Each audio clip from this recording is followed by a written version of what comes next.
I've met Dane many, many years ago when I first heard him speak on Mixergy. And that was back in 2012, I believe, right? Roughly. Maybe even earlier, yeah. Even earlier, yeah. And back then, when you shared on Andrew Warner's podcast, Mixergy, I knew right away this guy is going places. Because back then, even without prompt, you were able to just go right into copywriting, and you were a student of copywriting back then. That was amazing. Yeah. It was really beautiful to watch you went through your own journey from running your own business to be a public teacher on the internet to now your most recent Start From Zero book. And what a beautiful book it was. So welcome to the show, Dane. So thank you so much for being here. What a context you've set. I'm honored, man. Very. So why don't we actually dive right into it, given we have limited time together. Let's talk about the book right away, given that's what you're up to. I thought, so when people ask me, hey, how do you go from employee to entrepreneur? I always brought back one of my teacher back in college. He playfully said, go ask for what your customers want and then go get it and then sell it to them. I was like, oh, that's pretty good.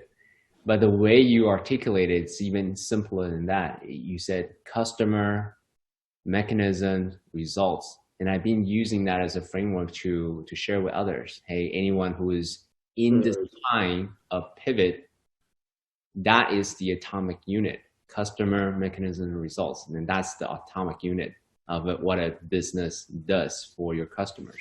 So giving this time, giving that beautiful model, can you say a little bit more about how others, my listeners, can use this model to think about ways to pivot?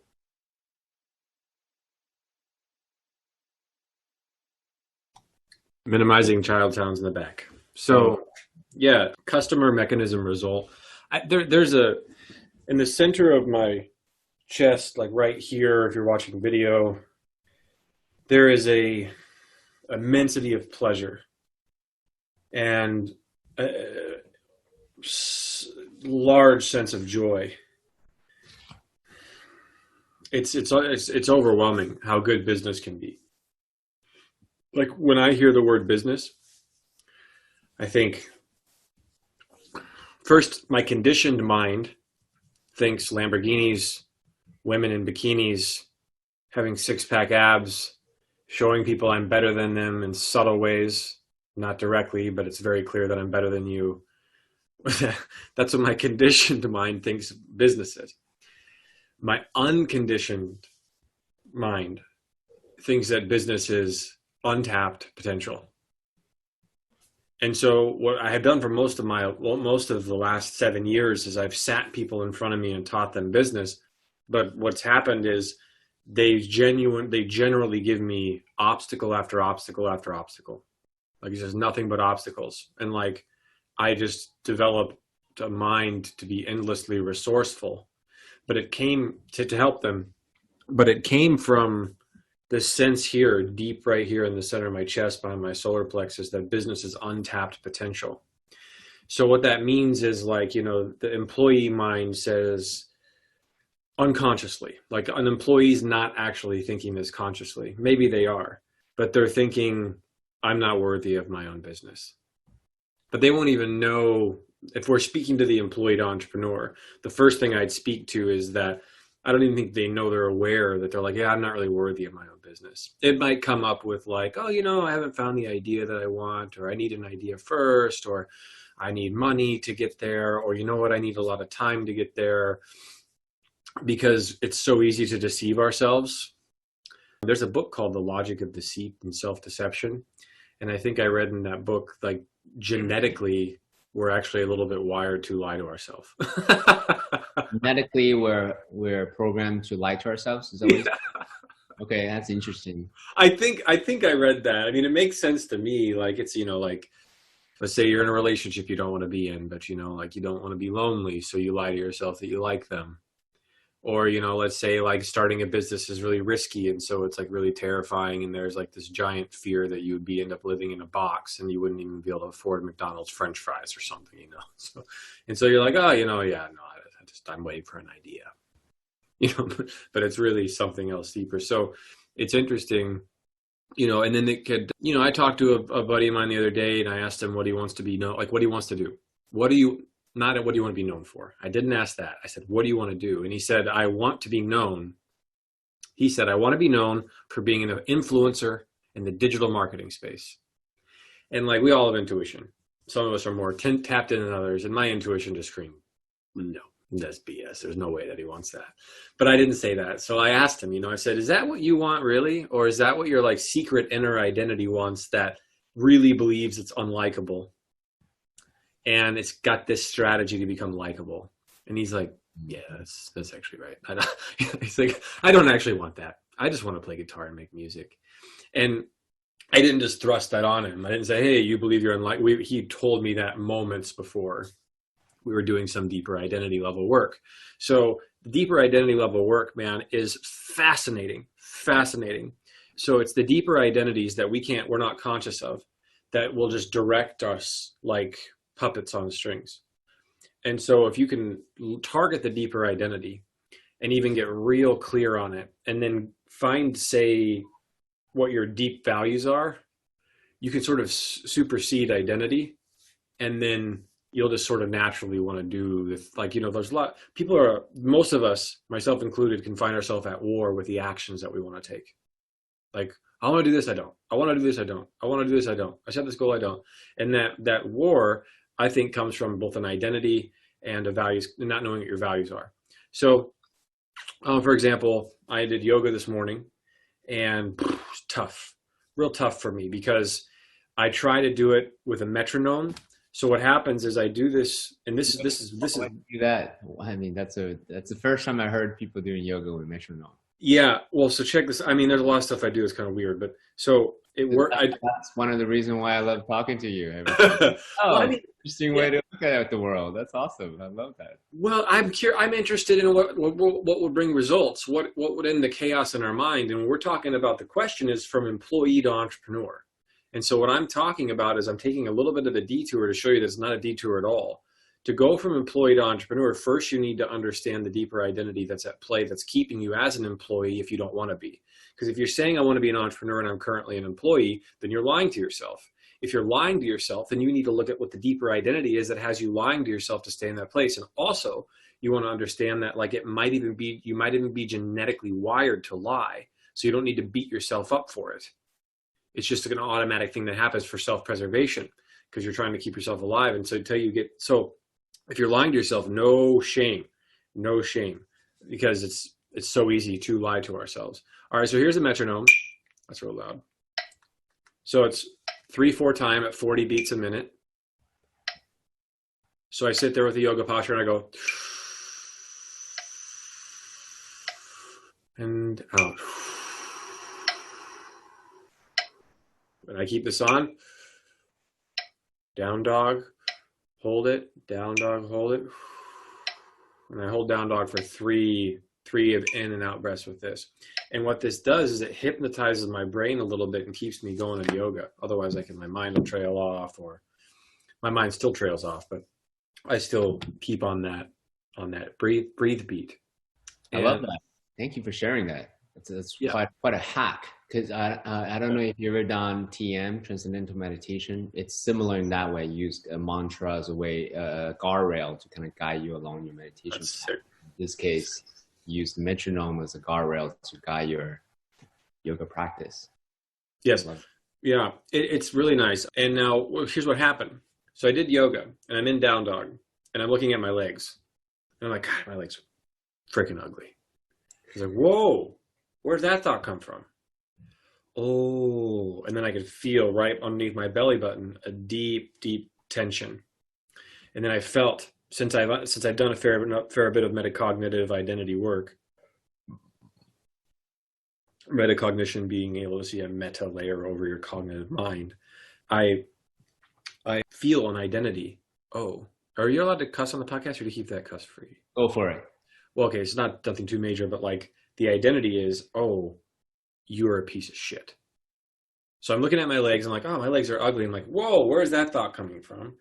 And then I've touched this identity. You're a piece of shit.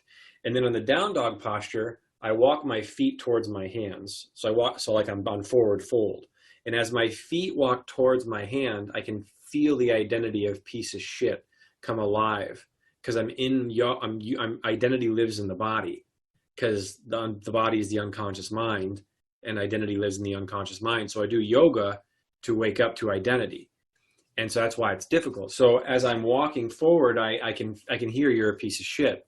And so what I do is I hold that as real, but not true. Like I don't try to like, okay, let's try and fix this now. Because a lot of my mind will try to do that. But I try and watch all that. Instead of trying to fix it, I hold it like a friend, as real, but not true. And then eventually, and this happened just this morning, eventually I hear you're not a piece of shit. But I didn't have to force that thought. And so now that says I'm not a piece of shit and I'm working with this on a deeper level, and that's a deep sense of identity. Now, because let's say here's my book. It's awesome. It's a work of art, right? It really is, by the way, guys. That I'm not doing it because he's here, but it's a beautiful piece of art. He gave his heart, his mind, everything he's got into the book. So it's palpable when you read it. That's amazing. Thank you, man. So I can hold this. Now, when I'm holding it, since the identity of piece of shit is still a cut in my psyche, I can feel it. Maybe I want to vomit. Maybe I want to weep. Maybe I want to just put the book on the ground. There's no way I wrote that. There's no way. These crappy hands, these didn't write this. Wait. How in the world did I write this? What's going on? So that's identity. That's identity conflict. And if I'm not aware of all that, I'll believe it. But since I know it's identity saying, how did I write this book? And I know it's not me, I have way more freedom. So now when you start doing identity work and you can see the identity that has you lying to yourself, the internal character that has you lying to yourself, keeping you in a job when you want to be an entrepreneur, that is the deepest cut of what you could go after. And once you've gotten clear on what the identity is and then what your natural essence is, and then you've also got clear on your values, because you may actually really love being an employee. You're just employed at some place that doesn't bring out your value. Like let's say you have a value of freedom and a value of autonomy. Well, there are jobs that you could have that would give you that freedom and autonomy where you could work. So values identity is very difficult. It's very difficult. I ran from it for a long time. But so that's what I say. It's really important to face yourself every single day. So quick question for you, my friend. There's the inner work and there's outer work. So inner work is mindset, identity, this type of metacognition, as we call it. Outer work is the actionable tactics, the strategy, the mindset, the opportunistic pursuit, right? Yeah. So one of the things I really appreciate about you, and when we have private conversations, is you do your best to keep an open mind and not to force an opinion on someone. You need to just keep an open mind and swim in that. And why that skill is so relevant to the art and the science of being an entrepreneur, it is to be open to what your prospect and customers are looking for rather than trying to force your idea on them and try to drag them along that way. So in saying that's the context. So in saying all of that, during this time, COVID-19, global pandemic, whether you believe it or not, that's a whole other thing. But during this time, everything's more compressed. So when you speak to an entrepreneur, they already have a business, they're thinking about a pivot. Do you meet them where they're at to start from, hey, here's the actionable thing you can do on the external? Or do you go right into, hey, here's the inner work, I'll start here? Like, how do you guide them? Well, usually they want the tactic. So that's what I give them. Mm-hmm. Then they get triggered. Then we do the identity work. I see. Because we're doing it the way they want. It's best to do it that way. You meet them where they're at. You can blend it, but I mean, that's the answer. Part of it, I guess. Beautiful. So, okay, so you meet them where they're at, and then you guide them. Do you think about it more intuitively, or is it a specific mental model that you follow as you advise them to help them to pivot their business in the most effective and effortless way? No, it's intuitive. Yeah. I try to think of an example, but it's just like, I'm just feeling people. I'm feeling them all the time. Like, especially if I'm doing like a one-on-one with them. You know, like let's say a woman's asking a question and I answer it and she asks another question, and I answer it and she asks another question. And before I know it, I'm like, oh, she's habitually addicted to fear. But I don't know for certain. So I check in with her. I said, are your questions coming from fear or love? Mm-hmm. And she's like, oh, they're coming from fear. And so then we do a little exercise. I was like, I don't know. What's the most loving part of your body you can feel right now? Like your hand? Does your hand feel loving? She's like, yeah. So take the loving feeling from your hand and let it come through your whole body. Mm. With love there, do you have the same question? She's like, no, I actually don't have any questions at all. Mm.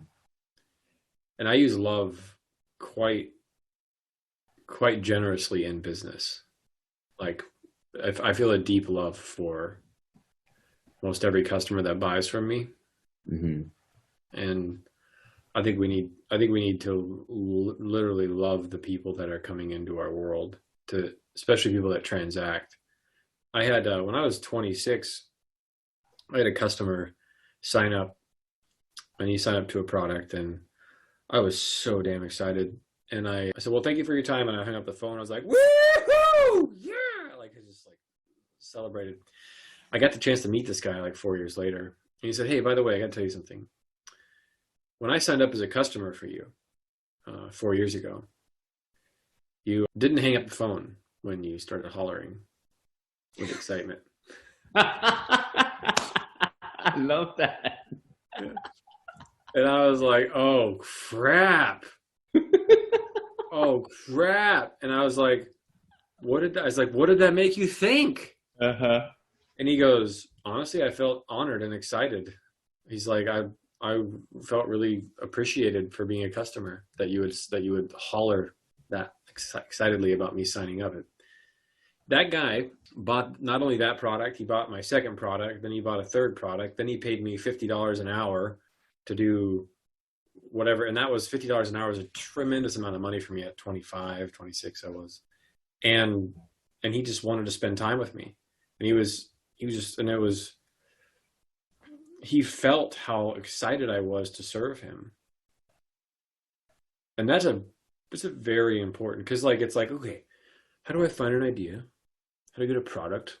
How do I get someone to give me money for it? All right. So now with this not totally obviously consciously selfish awareness, but it's completely selfish, I'm going to go out in the world. I'm going to get. I'm going to get my idea. I'm going to get my product. I'm going to get my money. I'm going to get my customers. I'm going to get. And it's a very, very seductive thought process that can just entrance. And then in that state, people don't really start very good businesses, if any at all. Mm. You know, versus I'm going to listen to someone. I'm going to hear their problem. Then I'm going to ask them what they want for a solution. Then when they tell me what they want for a solution, I'm going to go and find an expert that knows how to create that solution. I'm going to give that expert either a piece of the business, or I'm going to pay them for their time to create the solution. Once I have the solution, I would go back and either sell it to them or I would sell the person in advance before I have the solution. Depending on how much risk I want to take, I would do one or the other.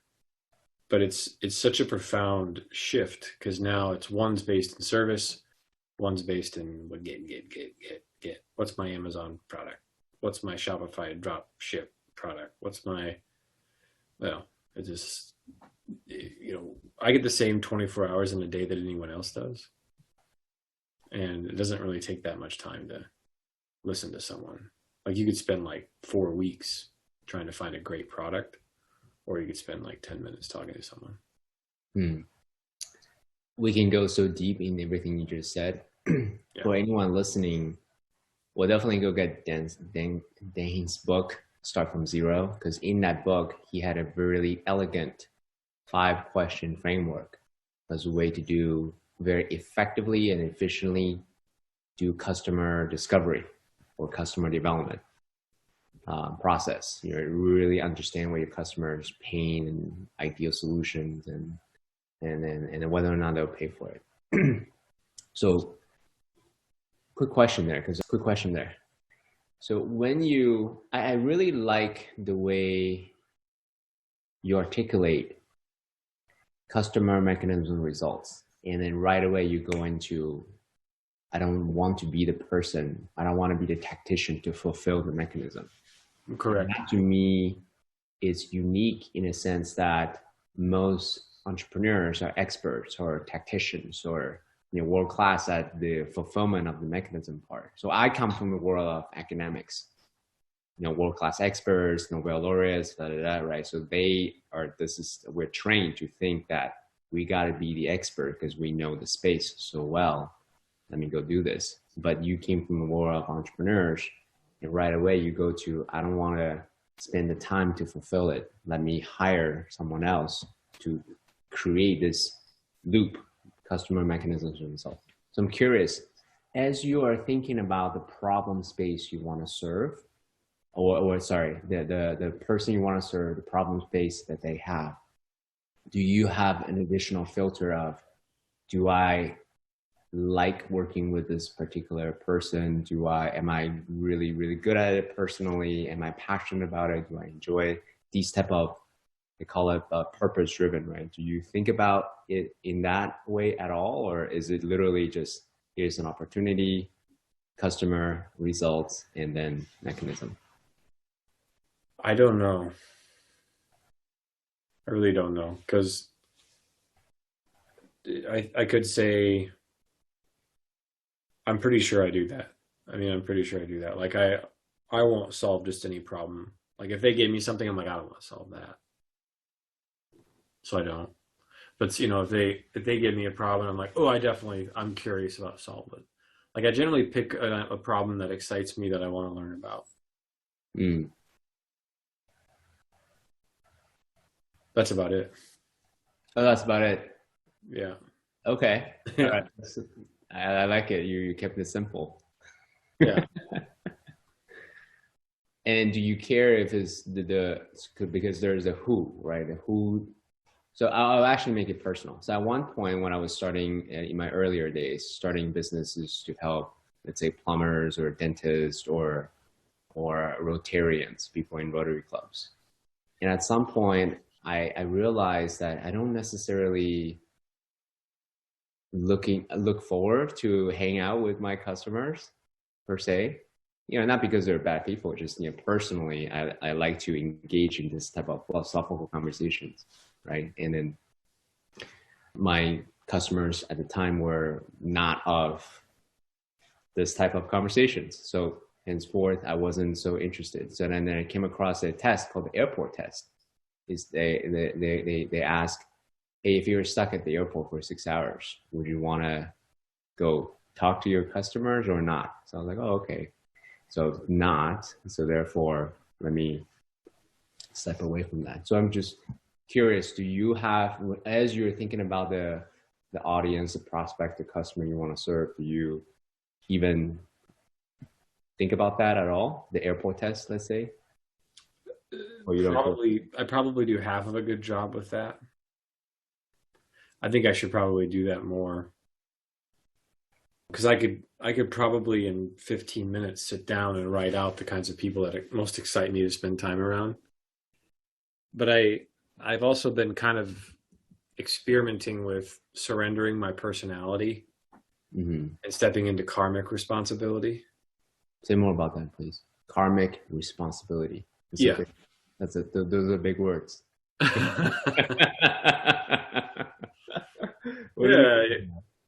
What does that mean for you? Well, I've got this like wicked gift for business. Mm-hmm. Not only to do it and execute it and live it, but also teach it. You do. And a lot of people really struggle with that business. Mm-hmm. And in an hour, I could give a frame of mind that could free someone's suffering of business for the rest of their life. And I can feel sort of quota or capacity of people that I need to serve in that regard until the karmic responsibility has been met or lifted, or like you're like, good job, okay, that's good, next karmic responsibility. You know, if we are all here, you know, working out our karma, like some of us have certain gifts, some of us have certain things we struggle with. I basically am just thinking about like, so I built a personality, and the personality was built on a fundamental belief of worthlessness. And so from that fundamental belief, it decided to pursue a perfect looking life. And the perfect looking life looked like a certain kind of woman. It looked like a certain kind of family. It looked like even certain kind of cars. It looked like a certain kind of business that was just easier to run and better than yours. Oh, the hilarity. It's pretty honest. So now as I surrender personality and learn how and sort of shift over into this karmic current and think about what I'm here to do, that has been guiding me on my customer selection.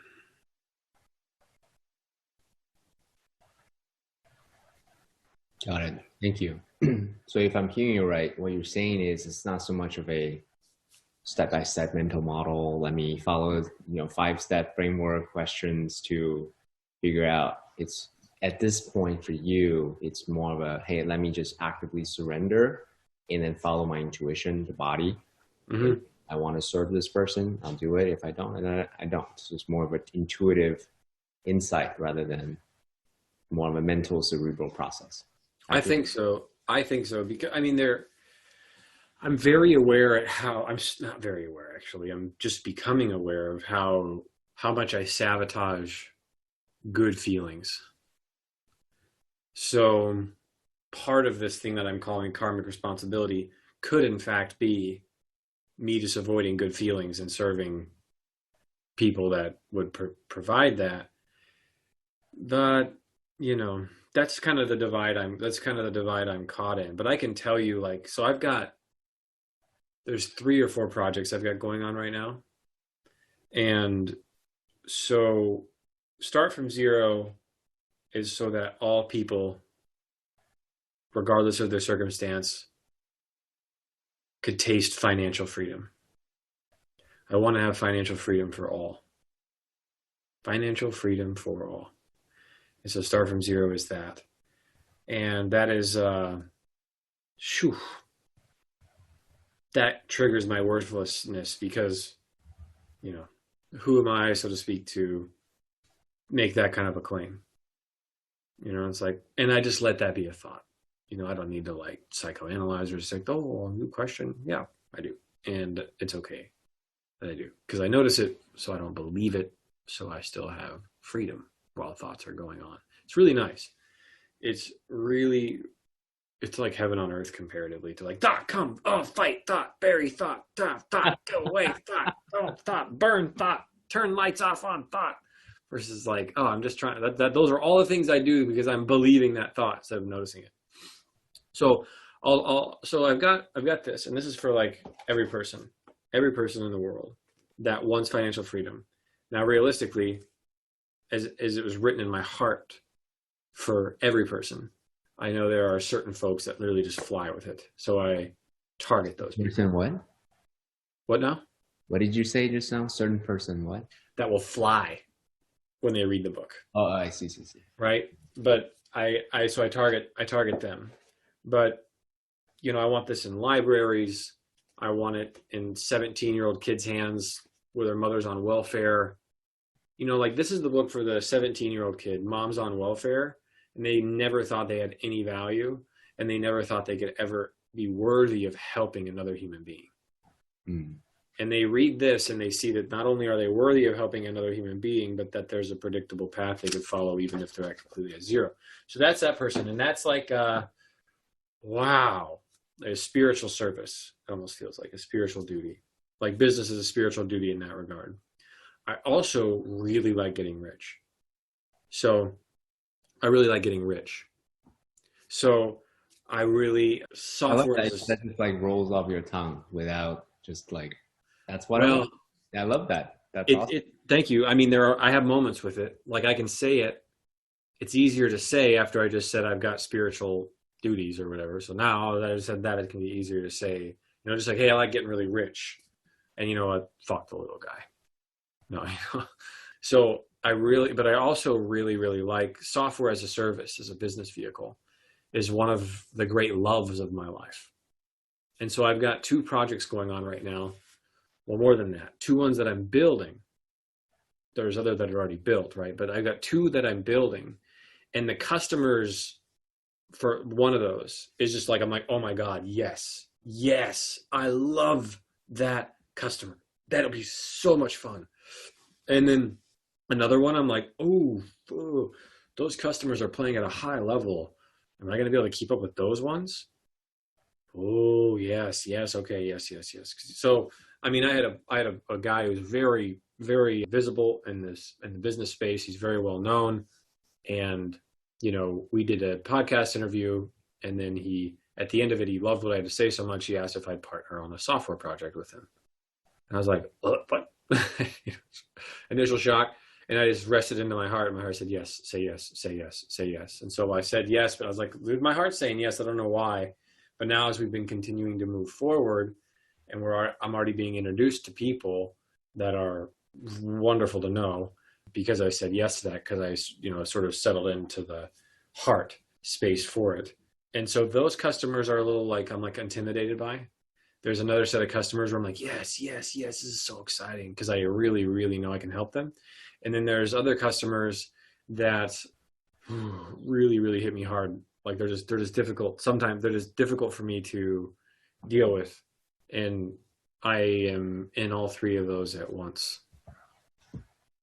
One of the reasons I love speaking to you, my friend, is it's not just a good idea. It's not just philosophical things, but rather you do your best. You put your best effort forth to actually embody it, to live it. And one of the things I really admire you is just how public, how open you are. Part of your brand to me is your authenticity, your ability to just be vulnerable and share like, hey, I just had a thought, and That's great. and then, you know, I wanted to cry, and then, or, you know, my thought was I'm worthless or I'm ugly or things like that. That's like very, very private for most people to share in a very, very public format. So I'm curious to know, was it always like this? Was it work in progress? Was it an effort that you are putting forth to be more prominent as an authentic human being? It's not just this persona, this identity. I'm an entrepreneur, I'm successful, blah, blah, blah. Or, you know, I hope people can really feel when they hear you speak, this comes from a very, very authentic place, that you're a holistic human being. So a lot of context question. Has this been an intentional effort put forth to be more and more authentic as you step into more prominence? Well, I think that, so like I've got the identity that I'm a piece of shit in there. And I think a lot of people do in different variations. I think a lot of people think there's something wrong with me. There's something wrong with the way I think. I can feel that one. there are just ugly, terrible, awful things about me. So how big of a business can I build? How nice of a car can I drive? How beautiful of a woman could I date? How much money could I accumulate in the bank to compensate for a bullshit identity that's not even true, but so real that we believe it? All that to say, as I explore that nothing is wrong with me, and as I deepen into that insight that nothing is wrong with me, and as I deepen into the insight that the worst thing that I could think about, the worst thing that I think I am, is still only a thought, it becomes a little easier to be honest. Well, it becomes a lot easier to be honest. But it's definitely a journey, because I have so many aspects of myself that just really want to look perfect and sound perfect, and I don't even know they're there. Like I read. I'm reading a book called The Road Less Stupid. Mm-hmm. Keith Cunningham. Yeah. Mm-hmm. And so I'm reading the thinking time section. And in that section, he's like, all my problems started out as good ideas. Mm-hmm. And I was like, oh God, yes. And he's like, and I've lost a lot of money. I call it dumb tax, TAX. It's a dumb tax, because I've lost tens of millions of dollars on dumb tax, because I didn't just check my assumptions, or I didn't, like he said, if I just checked my assumptions on projects, I probably wouldn't have lost as much money. But I'm an idiot, so I did. And he's just sitting there like talking about his failures in business, and I was like, wow, he's really screwed up a lot. And I read that this morning. Mm-hmm. I think that's had a profound impact on like how I'm sharing today. Just getting to see that because the deeper belief is like, oh, you're a piece of shit, man. Something's wrong with you. Better not be honest. You'll be punished if you're honest. You'll be attacked if you're honest. So it's a progress. It's a journey of realizing everything's okay with who I am. And then when that becomes the case, it just becomes comfortable to share everything. But when this guy asked me to partner on the SaaS project, Mm-hmm. He sits there and looks at me at the end, like after we've got our first customer lined up, we've got the product idea validated. We're going to begin building the user interface for it, which is a dream process. Then once the UI is completely thought through, then we'll have the developer crack down on the code. And so customer mechanism result is the framework I use to build software. We find a customer, we find the result they want, we outsource the mechanism. In this case, that's software, so we hire software developers, but you could outsource a customer as someone who owns a parrot. You could have the result be they don't want their parrot to poop everywhere, so you outsource the mechanism of a parrot teacher, and you have them record some videos, and now you're in business. Customer mechanism result. In this case, the software is the mechanism, so we're hiring UI, and I even put together a one-page software as a service plan so I don't fail, because I need to make sure I'm doing all the things right. So I got a little one-pager for how to build a software as a service safely, profitably, etc. And it was super fun to build and question my value like crazy on the project. So What do you mean question value? As a contribution to the project? Is that what you mean? Yeah, as a contribution to the project, but only as it relates to, well, yes, as a contribution to the project. But it's deeper. It's way deeper than that.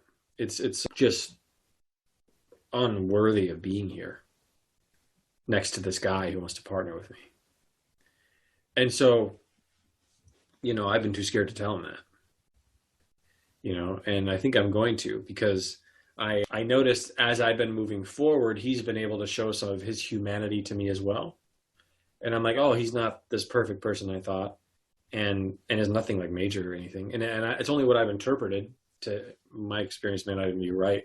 But I was like, I think we need more vulnerability amongst one of us, amongst each other. So I'm going to lead with that probably and write a message. Is it a thought or is it a declaration? What? What's that? I'm gonna like write something vulnerable. Okay, so it's a thought, and then now a declaration to me, but you haven't declared to him yet per se.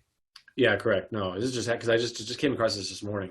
So I'm going to write an email like to say, like, oh, I question my worth in the project, and I question myself in this, and luckily I can see both these as thoughts, but they get pretty debilitating at times, and so I've hired help to help me work with these, because I do completely believe in myself on a deeper level to carry us across the finish line. There's just parts of me that haven't grown up into believing who I am yet. And thank you for the opportunity to grow into that, et cetera, et cetera.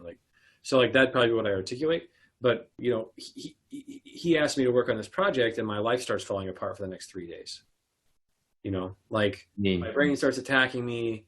Like, all of a sudden, I don't know if I like my girlfriend or not. She's amazing. I don't know if I like this life. I don't know if I like my house. I don't know if I like all that stuff starts falling apart. Self-sabotage. But it's all unconscious and I don't even know it. What happens is I'm going through this massive up-leveling to hold the energy for this project.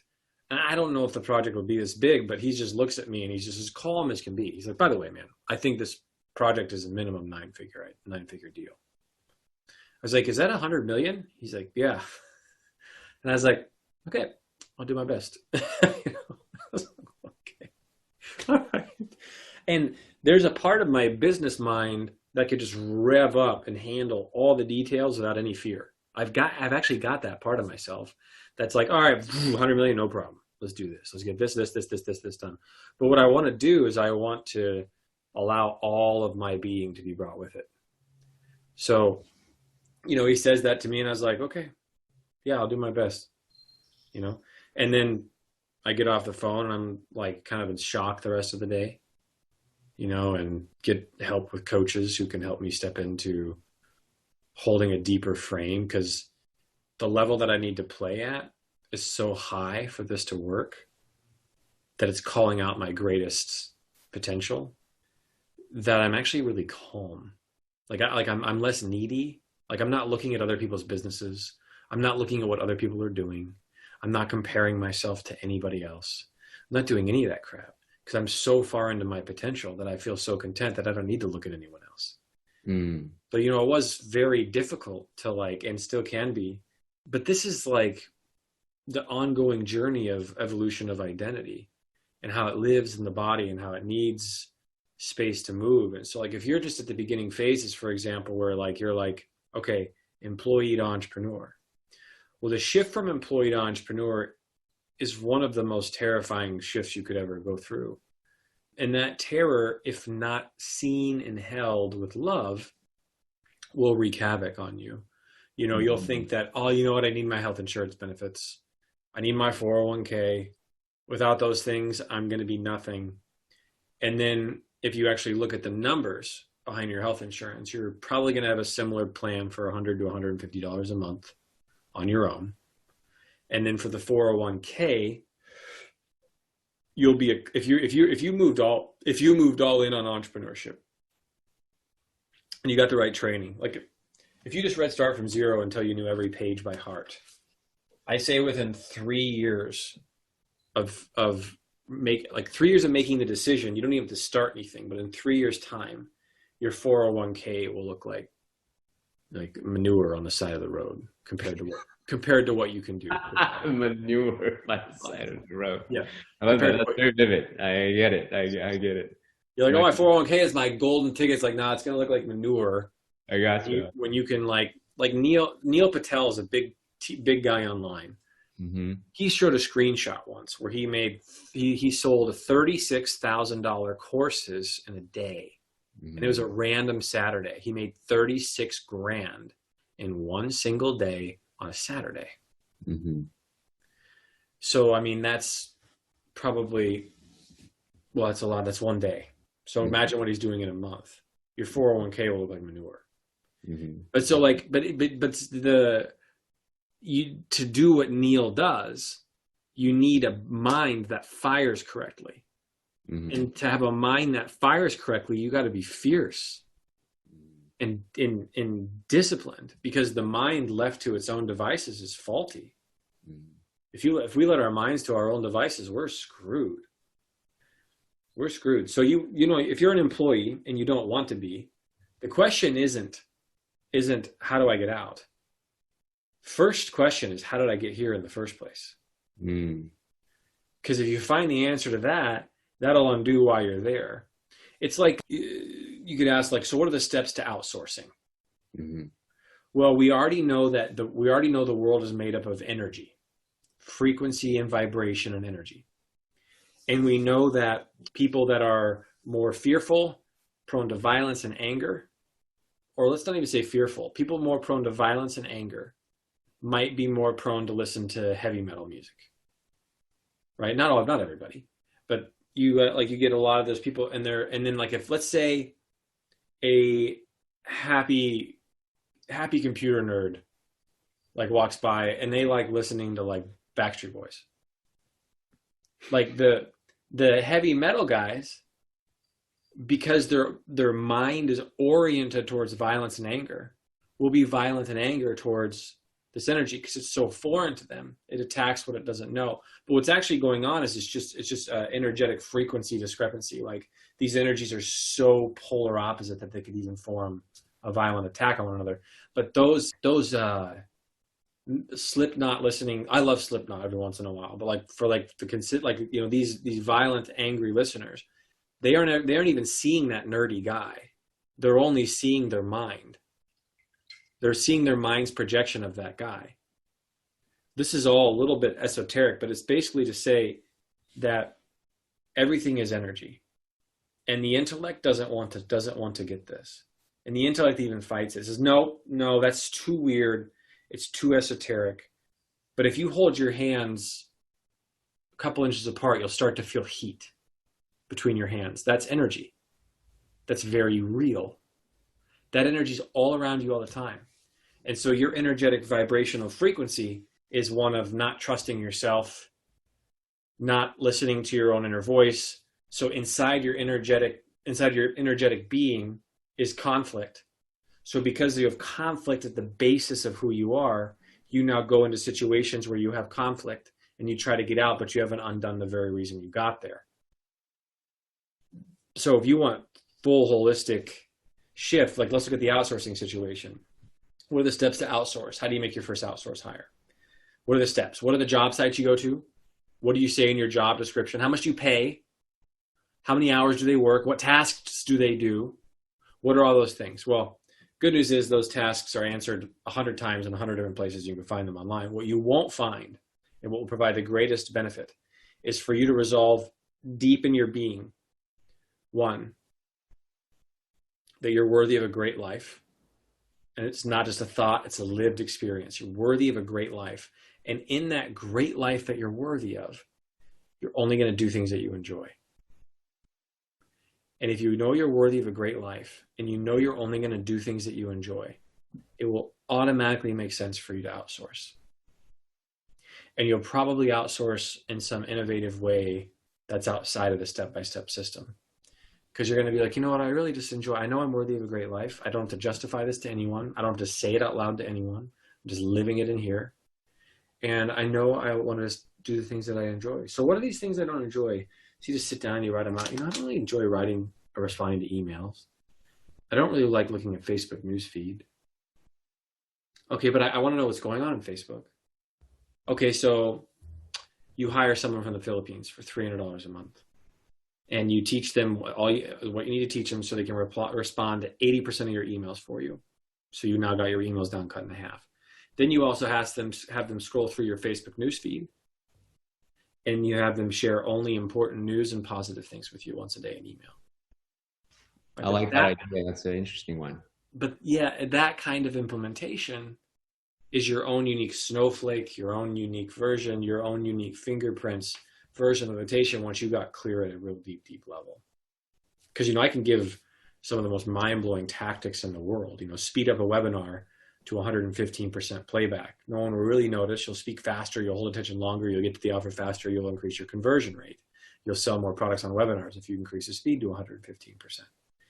But like, these things are but just, you know, icing on the cake when you need to get the ingredients right first. So sum it all up. What are you thinking about yourself that has you in a situation you're unhappy with, about who you are? Be very gentle with the answer that you find. Be kind to the answer you find. Cry about it. Scream into a pillow about it. Healthily punch a pillow with anger. Healthy anger is so beautiful. And allow yourself to come back into alignment with, you know what, I just want to do this because it's important to me.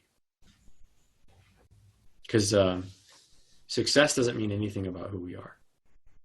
Success is impersonal. So, we try to pursue success for worth. I do. But that's not what success is. The only reason to be successful is because being successful, to me, being successful feels good. It feels really good to not look at gas prices. It feels really good to buy a meal for your friends. $1,000 dinner for your friends or something. You just slip the credit card out and all of a sudden it's paid and everyone's like, wait, what the hell? It feels good to be successful. That's why you do it. You don't do it. It's not, our unconscious identity of worthless. Like if you have the identity, I'm a piece of shit. When you become successful, this identity is going to make it about you. But it's not. And when we think it is, we just continue to perpetuate these identities. When we just want to wake up to the deeper awareness of our relaxed sense of self that just enjoys life, that just has clarity naturally, that just sets a goal and says, this is important to me. I don't need to tell it to anybody else. Okay, these are the problems I'm going to encounter. I struggle with motivation. I struggle with discipline. Who can I hire to help me with motivation? Who can I talk to help me with discipline? Okay, those problems are addressed. Okay. Oh, I'm afraid of talking to customers. I just want to use the internet. I don't want to talk to anybody. Okay. How could I address that? Okay. Maybe I could restart from zero, learn how to talk to customers. Maybe I could talk to someone about my fear. Success becomes a very mechanical process. Get the energetics right first. You feel that, so if you look at Maslow's hierarchy of needs, physiology, security, love and connection, self-esteem, self-actualization, self-transcendence, I feel that you went through that journey. So now you're focusing a lot on, hey, success isn't success until you feel good on a daily, energetic, and everything that you have talked about. Do you feel like someone who hasn't had this success, who hasn't climbed their first mountain, who hasn't, achieved business success or recognition or be on the internet and be admired by thousands and thousands, right? That they could effectively skip the line, so to speak, and jump to, hey, start with the end in mind first. And here's the most effective way to do it, from the energetic, from the value, from the alignment, identity work and all that. So again, to ask the question more. Yes. Yes, I do. Yes, I do. Okay. I would say if I could have had this book in my hands at 21, I would have saved myself a lot of trouble because if your business is ultimately about survival, then once your survival needs are met, your motivation will drop off. But if your business is ultimately about service to humanity, because you've got your identity stuff figured out, you can be big real fast. You can go bigger, farther, faster this way. You won't be motivated by unconscious compulsions to prove yourself. You'll be motivated by a pure intention to serve and help others. And you'll go way bigger than if you ever tried to prove yourself in the first place. You get your basic survival needs, food, shelter, sex, companionship, all those basic needs met, sure. But I would say, no, find out who you are as quickly as possible and then live there and don't waste any time. Because I've been admired and stuff by people, but it's so fleeting. When it's gone, I'm still left with what I think about myself. It's very fleeting. Still me at the end of the day in my own mind. Deep wisdom, my friend. I mean, I can jam with you for hours. Again, I want to be super respectful of your time. So other than start from zero. So out of everything we talked about the tactical, we talked about mental model, we talked about the atomic units of starting your business, right? Customer, mechanism, results. We talked about 5 questions that they could ask. We talked about energetics. There's a huge wide spectrum that we had addressed. What's one thing that they could do to actualize and take action into bringing this type of mindset into their life? Go visit makefriendswiththemind.com. Makefriendswiththemind.com. And why do you say that? Because as soon as you can make friends with your mind exactly as it is, you'll open up to what's really important to you, and you can do that. Mm. Go to makefriendswiththemind.com. Beautiful. Hey, Dane, so I appreciate you for being who you are, for just showing up fully as a human being rather than a persona identity, and share so generously. So for those of you that don't know, another thing that I really admire Dane about is he's so generous with his time. Right now, as it is right now, I don't know how long he will continue to do this. He's coaching people in a very public way, and he shared those coaching sessions on his podcast. And well, one, I think in terms of just marketing is brilliant, right? You became one of the best in your category, right? It like super fast. I think that's very awesome. The second thing is coming from a service. You just, people can really feel who you are, your heart, as you coach so generously on those episodes. So just really appreciate you being here and share with my audience and how to actually go from zero to business to abundance to purpose-driven entrepreneur. Thanks, dude. Yeah. Hope this was helpful for people.